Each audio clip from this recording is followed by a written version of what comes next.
Hey everyone, welcome back to the Board Game Spotlight. Today we're going to look at Plundering Pirates from HBH Games.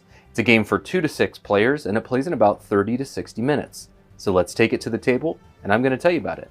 Well, Plundering Pirates is a game of set collection, card management, and take that. There is a lot of player interaction in this game. There's a lot of direct player confrontation as well. Now the goal of the game is to be the first player to flip over all of your booty cards. Each of these letters corresponds, you're going to need 10 coins to flip it over, and the first player to flip all 5 of their cards is going to win the game. Now, how do we do that?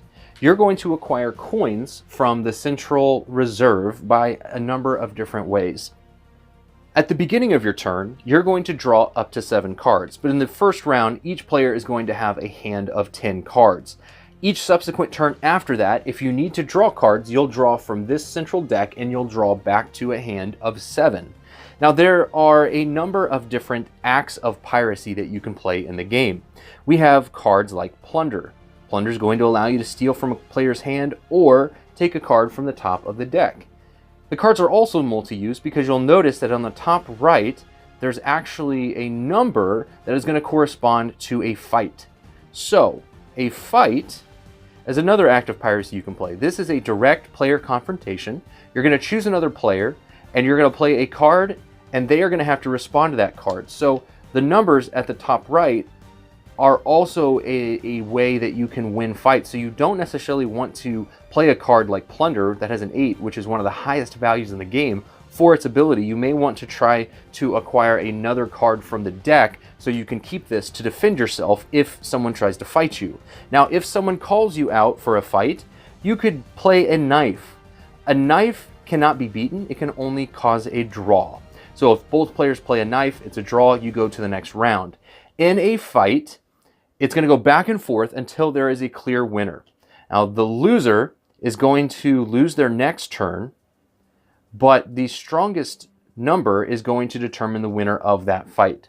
So back and forth until someone cannot play a card that's higher. The winner wins and forces the other player to lose their next turn. You could instead maybe cause a raid. And the raid is actually really great at causing players to lose their coins, their booty, their bounty.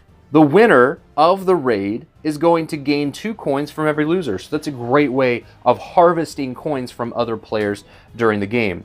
You could also play a card like Mutiny. Now the Mutiny is going to cause every player to play their highest card. So there's a lot of strategy in the game because if you can set up your turns where you play a Mutiny and every player has to play their highest card from their hand, and what's going to happen is you're going to get to choose one of these cards, everything else gets discarded, and then if you follow that up with a fight or a raid, that's going to allow you to set up a really great turn in which you can probably win either the fight or the raid. Now, after you've played up to 2 acts of piracy, again, these are optional cards that you can play, you're then going to have the opportunity to trade in your treasure cards for coins. Now, this is where the pressure luck and set collection comes into play because you want to gain as many of a specific card as possible. So you want to cash in 5 bags of jewels for 25 coins. But again, with cards like Plunder, which allow players to take from your hand, you're going to really have to keep an eye on how many of these cards you're keeping in your hand. So during this phase, maybe you have a hand of buried treasures, there's some jewels, here's loot, and you have 2 chests of gold. You could cash in both of these chests of gold and gain 5 coins. If you had a third, you'd gain 9, and 4 of them would give you 14. But you're going to need 10 coins to flip your cards over, so that is not really going to help you at this specific moment, but it is going to allow you to start gaining money so you can flip your cards over. Now you can always just turn in 1 card. Again, loot is 1 for 1. So if you turned in 2 of the chests of gold for 5, and this would give you 6, and this gives you 4, you turn in all 4 of these cards and you get 10 coins. Maybe you just choose to spend that then to flip over your next letter card. Now the last thing you can do on your turn is to cash in your money to flip over your cards. After that, play is going to continue around the table to the next player. If a player lost a fight, remember they will lose their turn. The game ends when a player finishes their 5th letter of booty.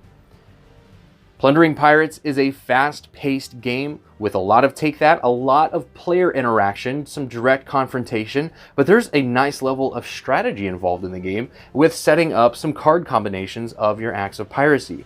It's very thematic. There's some great set collection, some pressure luck. If you're looking for a quick and fast-paced filler game, Plundering Pirates is probably something you're going to look at. Take a look at the description below for a link to their Kickstarter campaign.